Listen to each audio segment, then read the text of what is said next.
Growing up as a black girl, there was always someone commenting on the way I looked, talked, or acted. Whether it was my mother calling me cute, classmates saying I act white, or someone asking to touch my hair, someone always had something to say. Today, I'm going to delve into the cultural appropriation of black people in America, how it affects us, and how you can use this information to help us.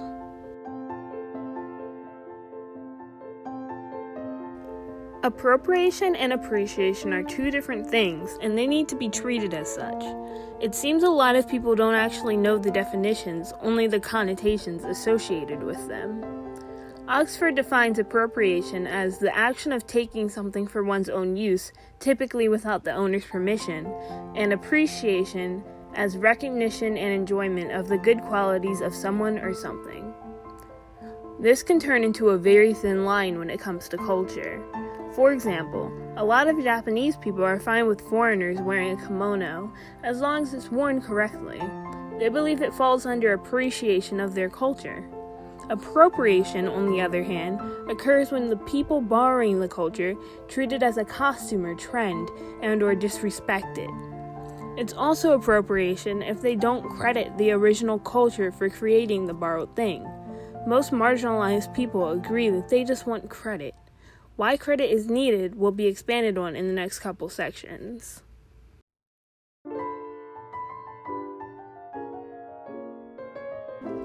To understand why us black people care about our hair so much, we need to look to the past. In Africa, hair was an identifier.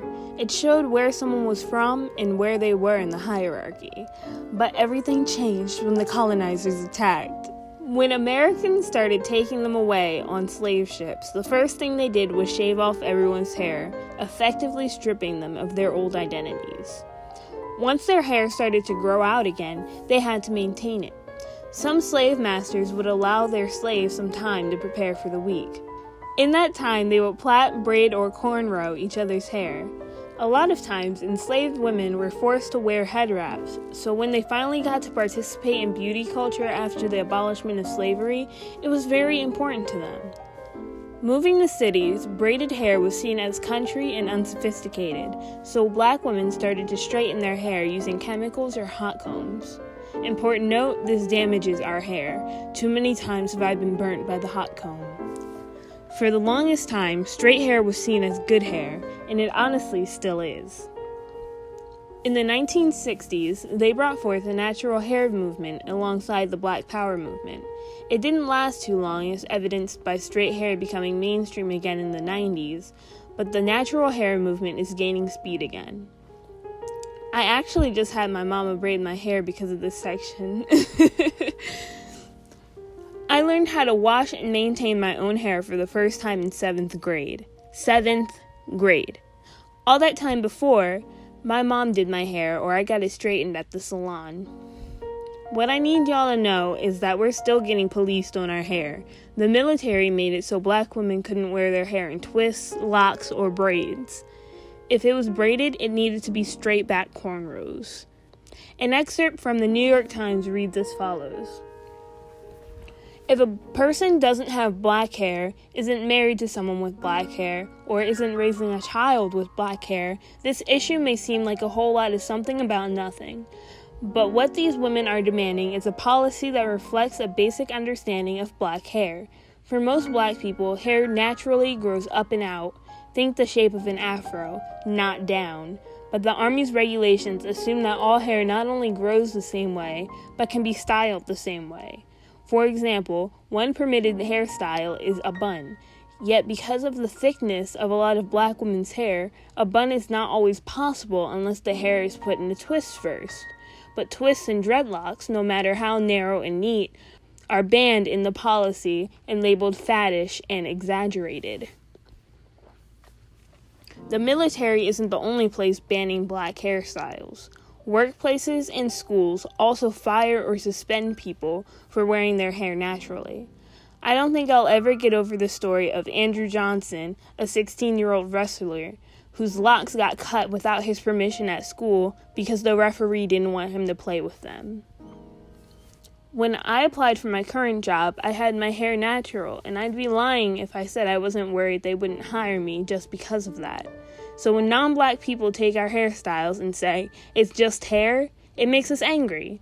We are still penalized for wearing our hair how it grows, or how it'll be protected the most, while non-black people are praised for it. Sometimes they're even credited for wearing hairstyles we've worn for hundreds of years, like with bow braids, which are Fulani braids, space buns, which are Bantu knots, and boxer braids, which are just cornrows. And our hair isn't the only thing non-black people are being credited for.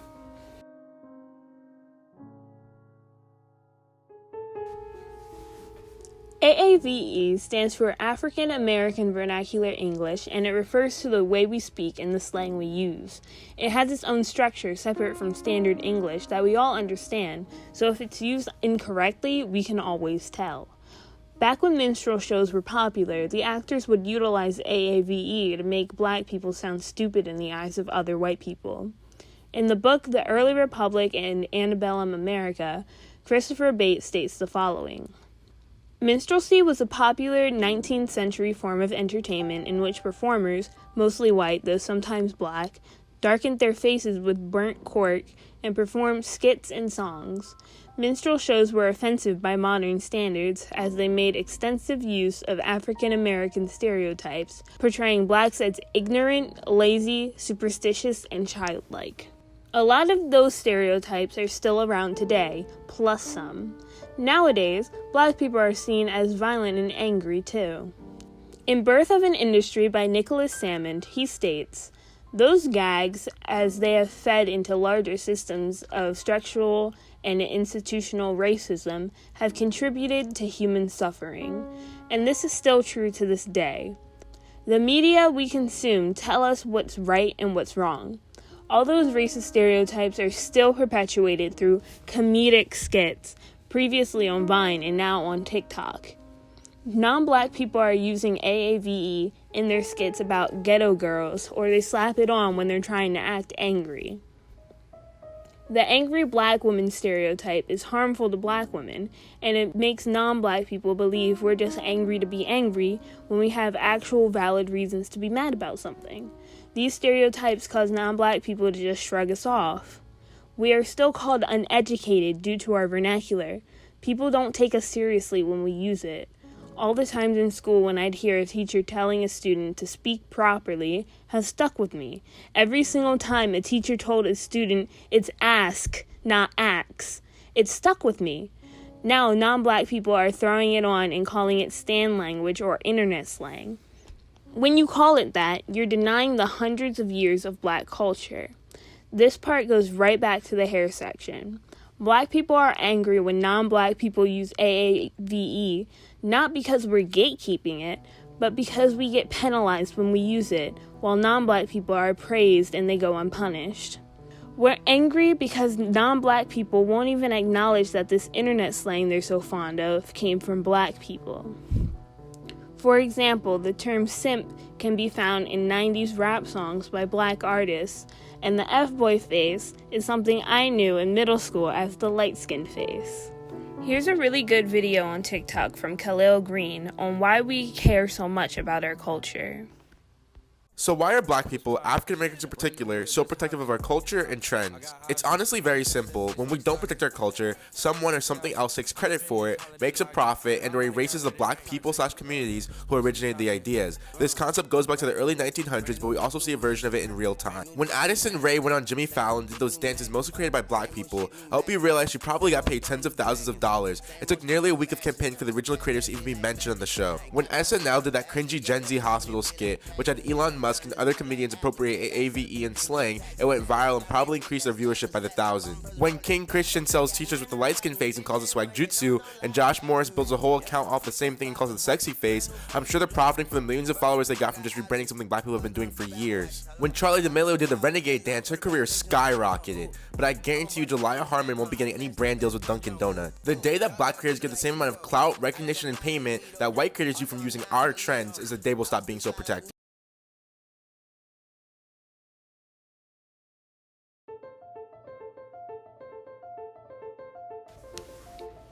Us black people care about our culture so much because it's always being appropriated by those who oppress us.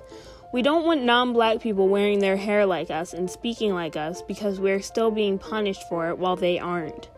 So what can you do to help? Educate yourself and educate your friends. If someone calls Fulani braids bow braids, let them know the true origin. Let your friends know AAVE isn't just a funny internet thing. Tell them about how long it's been around. You could even talk to your local government about protecting our hair rights and employment. A lot of places can still fire you just because of your natural hair. Most importantly, support black voices. Do not talk over us, just raise us up. Thank you for watching this whole video, and have a nice day.